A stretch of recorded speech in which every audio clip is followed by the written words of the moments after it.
अस्सलाम वालेकुम। तो व्यूअर्स, आज मैं आपके साथ शेयर कर रही हूँ लसूड़े का अचार बनाने की रेसिपी। और लसूड़े के अचार को खाने के बहुत ज़्यादा फ़वाइद हैं। हमारी सेहत के लिए ये बेहद फ़ायदेमंद होता है। वैसे तो इसके बेशुमार फ़ायदे हैं, लेकिन चंद एक फ़ायदे जो कि मोटे-मोटे से हैं वो मैं आपको बता दूँ, ताकि आप जब इसको बना के इस्तेमाल करें तो पूरे यकीन के साथ इस्तेमाल करें और इंशाल्लाह ताला आपको फ़ायदा भी होगा। कमर का दर्द, जोड़ों का दर्द, हड्डियों का दर्द या फिर पुरानी चोट वगैरह जो लग जाती है उसकी दर्द के लिए ये बेहद फ़ायदेमंद होता है। ब्लड सर्कुलेशन को बेहतर करता है और शुगर के मरीज़ों के लिए तो ये अक्सीर की हैसियत रखता है। शुगर लेवल को कंट्रोल करता है, जिस्म को बेहद फ़ायदा पहुंचाता है और घुटनों में से जो आवाज़ें आती हैं टक टक की, उसके लिए ये बेहद फ़ायदेमंद चीज़ है। व्यूअर्स, ये तो थे अचार के फ़ायदे। अब इसे बनाने का दुरुस्त तरीका क्या है कि अचार हमारा इंतहाई खुशबूदार, जायकेदार बन के तैयार होने के साथ साथ ख़राब भी ना हो और इसकी लुक भी बरकरार रहे, जायका भी बरकरार रहे। तो उसके लिए कौन से मसाले इस्तेमाल किए जाते हैं, किस क्वांटिटी में, किस रेशो के साथ इस्तेमाल करने हैं और अचार को आपने किस तरीके से हैंडल करना है, ये छोटी छोटी टिप्स हैं जिन्हें आपने लाजमन फ़ॉलो करना है। तो यकीन करें, ये अचार आपका 1 साल तक भी ख़राब नहीं होगा और इसके रंग, खुशबू और जायके में फ़र्क नहीं आएगा। तो बस छोटी छोटी सी टिप्स हैं जिन्हें आपने फ़ॉलो करना है। तो यकीन करें, इंतहाई खुशबूदार और मज़ेदार ये अचार बन के तैयार हुआ था। और इसके लिए मैं स्पेशली शुक्रगुज़ार हूँ अपनी कज़न ज़ुबैदा की, जिन्होंने मुझे गाइड किया। और वो बहुत ज़्यादा मशहूर हैं हमारी फ़ैमिली में अचार बनाने के लिए, कि उनका अचार जो है वो बहुत दूर दूर तक धूमे है उसकी। तो इस बार ये रेसिपी जो है ये मैं उनके नाम करती हूँ, क्योंकि उन्हीं के तरीके को मैंने फ़ॉलो किया है। तो आई होप कि आपको भी ये रेसिपी बहुत ज़्यादा पसंद आएगी। अगर आप इस रेसिपी को फ़ॉलो करेंगे तो इंशाल्लाह ताला ऐसा ही बेहतरीन, लज़ीज़, खुशबूदार अचार आपका भी बन के तैयार होगा और पूरा साल इस अचार को कुछ नहीं होगा, रंग, खुशबू और जायका इसका बरकरार रहेगा। तो चलिए जी, हम वीडियो स्टार्ट करते हैं अचार बनाने की। रेसिपी अगर आपको पसंद आए तो आपने वीडियो को लाइक शेयर ज़रूर करना है। चैनल पर नए हैं तो सब्सक्राइब कर लें। तो अचार बनाने के लिए सबसे पहले लसूड़े ख़रीदने के लिए आपने लसूड़े का इंतखाब करना है। तो ये देखिए, बिल्कुल हरे हरे कच्चे लसूड़े आपने ख़रीदने हैं। इस तरह के मीठे मीठे पके हुए लसूड़े नहीं ख़रीदने। और लसूड़े को आपने तोड़ के चेक ज़रूर करना है। 2-4 लसूड़े ऊपर नीचे से दाएं बाएं से तोड़ के चेक करें। देखें कि इसकी गुठली अंदर से बिल्कुल ऐसे ट्रांसपेरेंट होनी चाहिए, इसके अंदर कीड़ा नहीं होना चाहिए। एक लसूड़ा होता है उसके अंदर कीड़ा होता है उसकी गुठली के अंदर, और वो सारे के सारे लसूड़े काने होते हैं। मतलब ये कि वो उस पौधे के अंदर फॉल्ट होता है। तो वो लसूड़े आपने नहीं ख़रीदने। जब भी आपने मार्केट से लसूड़े ख़रीदने हैं, तोड़ के 4-5 लसूड़े आपने अंदर से इनकी गिटक को चेक करना है कि गुठली के अंदर कीड़ा वगैरह बिल्कुल नहीं होना चाहिए, सुराख नहीं होना चाहिए, बिल्कुल ये शफाफ और ट्रांसपेरेंट होनी चाहिए इस तरह से। तो ये देखिए, ये मैंने लसूड़े को तोड़ा है तो बिल्कुल ट्रांसपेरेंट है गुठली इसकी। और जिसमें कीड़ा होता है ना, उसकी गुठली के अंदर सुराख होता है, उसके अंदर ब्लैक सा निशान होता है कीड़े का। तो आपने हमेशा थे लसूड़े जो उनसे चेक करके ख़रीदने हैं। तो यहाँ पे मैंने लसूड़े 5 किलो ख़रीदे हैं। उनकी कैंची के साथ सारी टहनियाँ काट के अलग कर ली हैं। और कैप आपने बिल्कुल नहीं उतारना, कैप इसका ऊपर ही रहने देना है। अब इन लसूड़ों को आपने खुले पानी के साथ अच्छे तरीके से वॉश कर लेना है, ताकि जो भी रेत, मिट्टी वगैरह लगी हुई है इनके ऊपर वो उतर जाए। उसके बाद आपने एक टोकरी में डाल के इनको रख देना है। साथ ही साथ देखिए, मैंने एक खुले बर्तन के अंदर पतीले में पानी रख दिया था चूल्हे पे बॉयल होने के लिए। और जैसे ही पानी बॉयल होना स्टार्ट हुआ है तो इसके अंदर मैंने 2 टेबल स्पून हल्दी और 2 टेबल स्पून नमक डाल दिया था।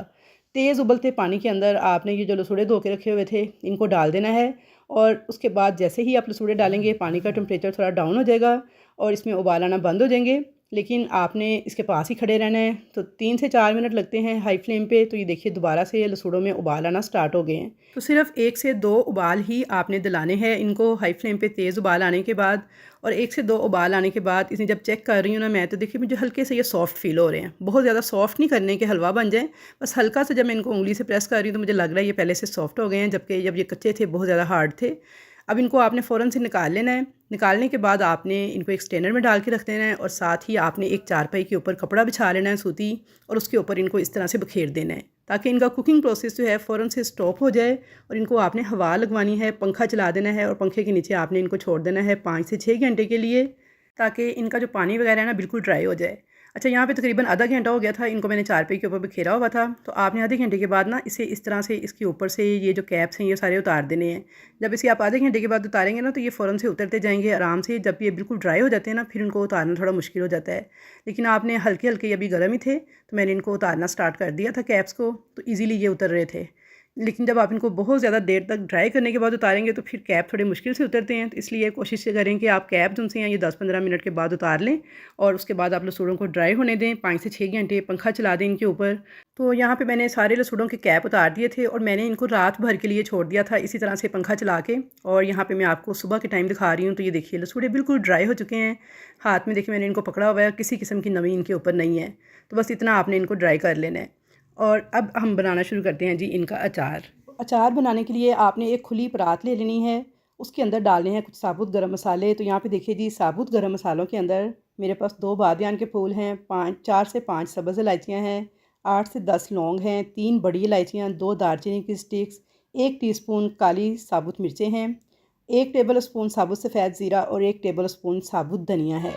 ये गरम मसाले आपने ऐड करने हैं और साबुत ही ऐड करने हैं। साथ मैंने डाल दिया है 5 टेबल स्पून मेथरे, जो कि अचार में डाले जाते हैं। 5 टेबल स्पून ही इसमें मैंने साबुत सौंफ ऐड कर दी है।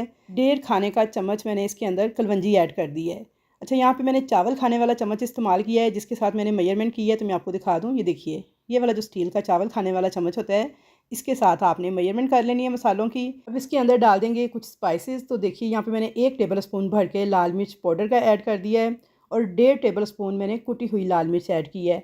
अच्छा, हम लोग नमक मिर्च बहुत हल्की खाते हैं, इसलिए मैंने बिल्कुल मुनासिब ऐड की है। अगर आप ज़्यादा स्पाइसी खाते हैं तो आप मिर्च ज़्यादा डाल सकते हैं। 3 टेबल स्पून भर के मैंने हल्दी के डाल दिए हैं और ये मेरी घर की बनाई हुई हल्दी है, जिसका मैंने तरीका आपको बताया हुआ है। तो बेहद फ़ायदेमंद रहती है ये और अचार में बड़ी खुशबू आती है इसकी। नमक मैंने डाल दिया है 3 टेबल स्पून भर के और अब इन तमाम मसालों को मिक्स कर लेंगे।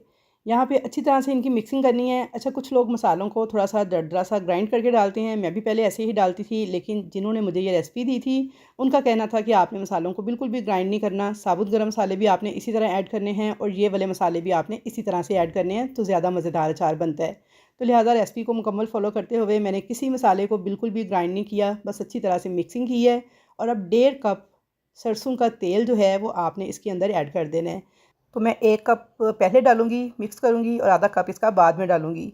अच्छा, यहाँ पे इस तेल को कोई गर्म करने की ज़रूरत नहीं है, कोई आपने इसको पहले से पकाना नहीं है, कुछ भी नहीं करना। बस फ्रेश आपने सरसों का ऑयल लेना है किसी तसल्ली बख्श जगह से और उसके बाद आपने 1.5 कप ऑयल इस मसाले में डालना है और इसे अच्छी तरह से मिक्स कर लेना है।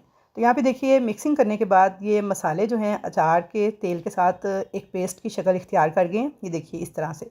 अब इसके अंदर जो लसूड़े हमने रखे हुए थे उसको आपने थोड़े से लसूड़े ऐड करने हैं और अच्छी तरह मसाले के अंदर मिक्स कर लेना है। आप यहाँ पे हाथों का इस्तेमाल भी कर सकते हैं ग्लव्स के साथ, या फिर एक चम्मच आपने इस तरह का इस्तेमाल करना है जिसकी नोक वगैरह ना हो और आसानी के साथ आपने इसे बिल्कुल हल्के हाथों के साथ मिक्सिंग करनी है और लसूड़ों को आपने इस मसाले के अंदर अच्छी तरह से उल्ट पुल्ट करते हुए मिक्सिंग कर लेनी है कि सारा मसाला जो है लसूड़ों के साथ लग जाए।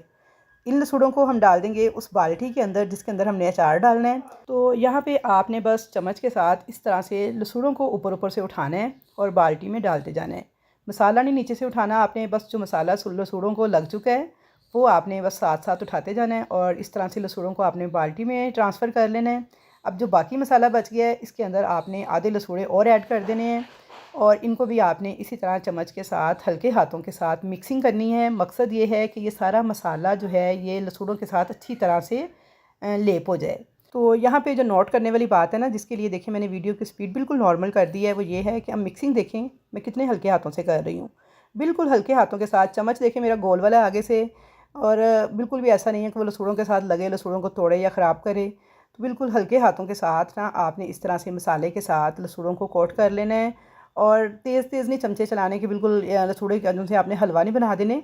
यहाँ पे देखिए मिक्सिंग कर ली थी मैंने, अब बाकी के जो लसूड़े बचे थे मैंने सारे ऐड कर दिए हैं और इनको भी मिक्स कर लिया है बिल्कुल हल्के हाथों के साथ। तो यहाँ पे मसाला जो है ना सारे लसूड़ों पे देखें अच्छी तरह से कोट हो चुका है।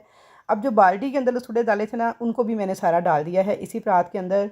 तो यहाँ पे मैं थोड़ी सी वीडियो की स्पीड तेज़ कर रही हूँ, लेकिन काम आपने बहुत हल्के हाथों से करना है। इस टिप को आपने ख़ास तौर पर मद्देनज़र रखना है ताकि आपके लसूड़े टूटे नहीं, ख़राब नहीं हों। यहाँ पे देखिए जी, सारे लसूड़ों को मैंने अच्छी तरह मिक्स कर लिया था। अब जो बाल्टी में लसूड़े हमने सबसे पहले मिक्स किए थे ना वो भी सारे मैंने इसी में डाल दिए हैं ताकि एक दफ़ा इन सबको इकट्ठे से मिक्सअप कर लें। तो यहाँ पे टोटल मेरे 5 किलो लसूड़े थे, लेकिन इनकी सफाई करने के बाद, इनको बॉयल करने के बाद तकरीबन ये 3.5 किलो के करीब लसूड़े मेरे पास मौजूद थे। ये मेरा अंदाज़ा है कि 3.5 किलो के करीब ये लसूड़े हैं। इनको मैंने देखिए यहाँ पे अच्छी तरह मसाले के साथ मिक्स कर लिया है